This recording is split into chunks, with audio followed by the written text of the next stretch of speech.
So this might come as a surprise to you, but I'm quite the big fan of anime. I know, crazy, right? After doing some thought, I've come to the conclusion that there are two types of people in this world. People that like anime and people that never tried anime and think they don't like anime. But anyway, that's a video for another time. It's a very important discussion that I wanted to make today because time and time again, I see something that makes me roll my eyes back into my skull so far, I start looking out my own ass at the travesty that is Japan's anime marketing.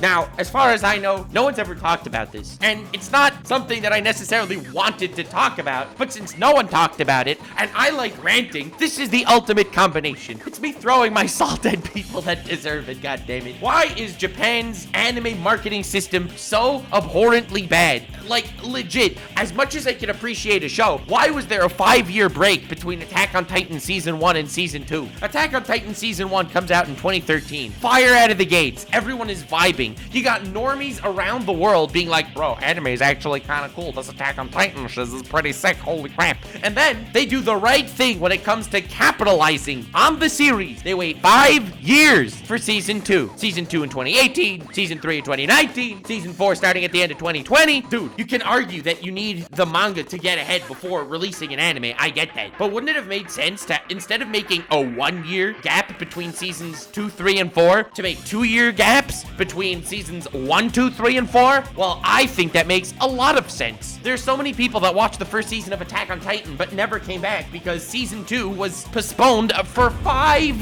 years. I've never even heard of that. When it comes to Western shows, if a show is doing well in the West, god damn are they gonna be cranking out new shiz. One of the longest breaks for a popular Western show in history is between Seasons 3 and 4 of Rick and Morty, which was a 1.5-year break. They got so much criticism for taking a break that long. So many people claimed they lost interest in the show because of the break that was that long. They even went on a press conference to promise that they would never take a break that long again. They're so sorry. That was a 1.5-year break. Attack on Titan fans had to sit in their bunkers waiting from 2013 to 2018 to watch some semblance of continuation of the story. And the manga was far enough, goddammit. Now, that's not what this whole video is about. I'm not just ranting about Attack on Titan, but the entire marketing campaign for anime in Japan doesn't make sense to me. When something is good and there's a lot of demand, as far as I understand, the proper method is to then, release a sequel that's sort of in the same tier of quality to the original, especially if you can. Well, I mean, that's one way you could do it. The other way you could do it is after One Punch Man Season 1 in 2015 literally blows everyone's mind because of how amazing it is. The story's great, the comedy's great, and the animation of the adaptation, next level. It was the greatest animated anime of its time. Despite being 6 years old by now, the fights still look better than 99% of shows coming out today. Saitama versus Genos, Saitama versus Boros. It's just eyegasms happening on screen every 2 seconds. It's amazing. Oh, so what's the correct thing to do when something so massive comes up? Attack on Titan was fought over by all the different licensing companies in the West. Crunchyroll, Hulu, freaking Netflix. Everyone was fighting over it. It was such a cultural phenomenon. It got so big so quickly with just 13 episodes. Oh, how about we wait 4 years for Season 2? Okay, all right. And also we give it over to a different animation studio to make it look like poop. What? How does that make any sense to you? It doesn't to me. I don't know if One Punch Man's even going to be getting a Season 3 because of the negative backlash that they got for Season 2. It's not even that Season 2 was that bad by mediocrity standards, but comparing it to Season 1's god tier adaptation, it was just a letdown. Now, as someone that's a huge fan of the One Punch Man manga, the manga segment of Season 2 is so much better than the manga segment of Season 1. And the manga segment that would be Season 3 is even better than that of Season 2. But no one in the right mind that watched the anime is going to be like, oh, One Punch Man Season 2 was better than Season 1. No. No one's going to say that because comparatively speaking, it was the biggest step down in the history of fiction. But hey, at least it got a Season 2. Then if you remember 2014, oh, a simpler time back in the day, 7 years ago, an anime came out that was extremely popular by the name of No Game, No Life. Wow, No Game, No Life. That's a popular show. Everyone talks about No Game, No Life because it's a really great thing. Not so much anymore because, well, it's 7 years later with no sequel, even though there's a ton of light novels that's already written. No, they made a prequel movie movie with their budgets through the roof for No Game, No Life. But when they decided, wait a second, should we make a sequel for this extremely popular story? No, I don't think we will. We'll make 4 sequels to Overlord instead. Thank you, Madhouse. Very cool. We'll try a whole bunch of new shiz instead of actually making a sequel to something that's appreciated. Now, maybe I'm being naive by making this video. Maybe I just don't understand the inner working of the system. But these are like the worst decisions Japan has made since, I don't know, bombing Pearl Harbor. Okay, that got pretty dark pretty quickly. But you get my point. I just don't understand a world where it makes sense not to make a sequel to No Game, No Life, which was so huge. There's an anime going out this season, and this is honestly what got me interested in making the entire video. The anime is very well known. It is The Promised Neverland. At the beginning of 2019, The Promised Neverland aired, and it was amazing. Amazing. I loved it. Absolute banger anime. It's the ultimate survival story with like a cross between Death Note and Chicken Run. Yes, I never thought I'd ever say a cross between Death Note and Chicken Run in my entire life, but if you are familiar with the premises of all of these things, you'll understand where I'm coming from. It's terrifying. It's great. It grasps at your attention. Absolute banger. And they did something really smart. When it ended, they immediately announced that they're going to be making a sequel. Now the sequel is 2 years later, but okay, at least it's announced. 2 years is quite a while. So at the time, I was really excited. I read the entire manga for Promised Neverland, and I really liked it. I know people have complaints with the end of the manga, but all in all, great story. All around. Extremely interesting premise that I've never seen anywhere else. Season 2 starts. I'm happy because I always like it when more people find something fun. I didn't necessarily watch the first few episodes as they were airing because I already read the manga, but my brother's watching it and he's loving it because he loves The Promised Neverland. He never read the manga, and I was on the phone with him and he was telling me, yo, I can't believe this just happened in The Promised Neverland. And I'm like, wait a second. What do you mean this just happened? There's a whole arc in between where the first season ended and what you're describing to me right now. So after doing a little bit of research, The Promised Neverland skipped the Goldie Pond arc. They skipped one of the best arcs in the entire story. And I was like,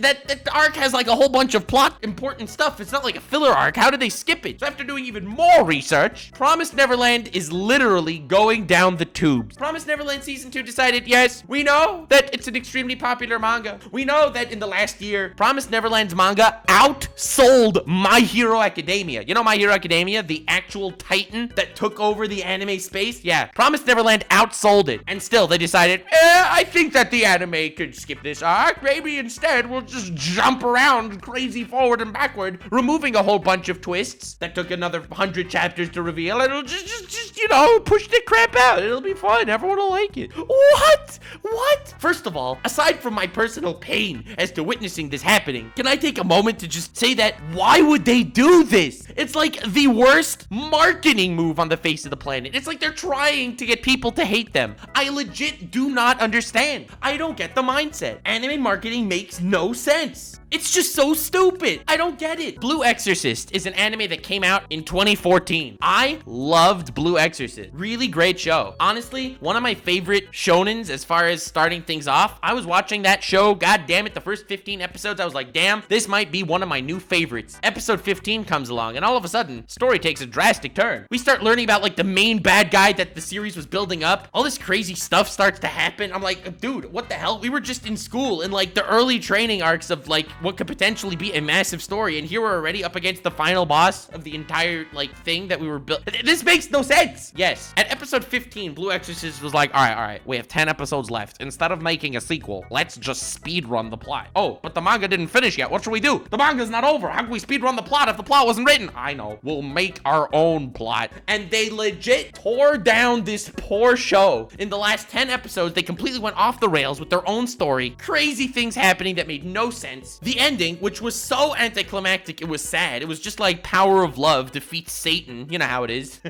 At the time, I didn't know that this was happening. I thought the story just got really dumb really quickly, but no, it's because it left the manga and decided that this way would be the better way. I cannot tell you how disappointed I am to this day. I only figured that out 5 years later in 2019 when they decided they're releasing Blue Exorcist Season 2. And I'm like, Blue Exorcist Season 2? How the hell are they gonna do that? The story ended. No, it turns out Season 2 is what a sequel would be from episode 15 of Blue Exorcist Season 1. Yes, we're gonna be making believe the final 10 episodes of the first season never happened. This is just a sequel to what would have happened there, and no one cared. No one cared. Blue Exorcist was huge at the time. I do not understand the marketing decisions of these Japanese companies. I think that anime marketing is probably one of the worst marketed massive industries in the entire world. There are some absolute juggernauts in the anime industry. You ever heard of Pokemon? That really massive industry?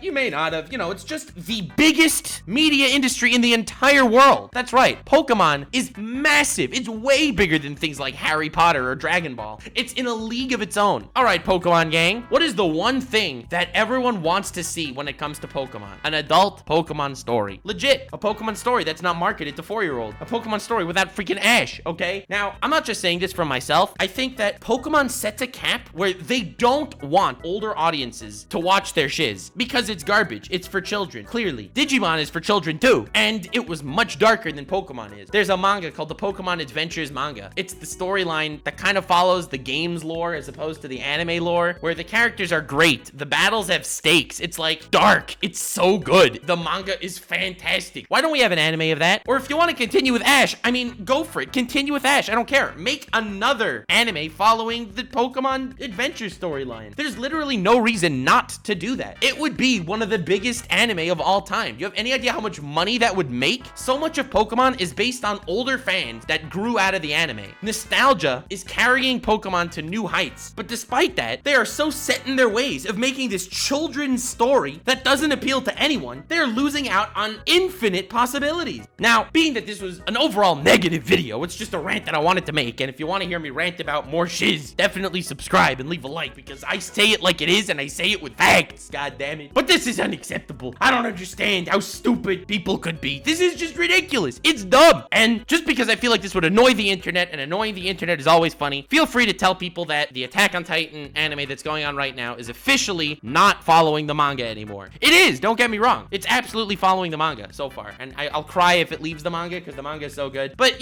start, poisoning the water supply. I may make this quite the big meme in the future. Just drop a few hints here and there saying that there are leaks that the Attack on Titan story is gonna ditch the manga. Just to piss off the masses, you know? You know what I mean? I'm so evil. See, that's ending this video on a brighter note. Just start telling people, replying in threads. Oh yeah, I saw it leaked. Just watch people have absolute meltdowns. It's gonna be glorious. I'm gonna meme this stuff up. It's gonna be great. I have a whole evil plan of how I'm gonna get this to trend worldwide. Dude, it's such a cool plan. God damn it. I'm excited. But anyway, I hope you enjoyed this video. Glad to get this off my chest. Thank you all so much for being here and so much for watching. Leave a like if you did enjoy. Let me know future shiz you want to hear me rant about. Have yourself a most wonderful evening. And remember to stay weird, fam.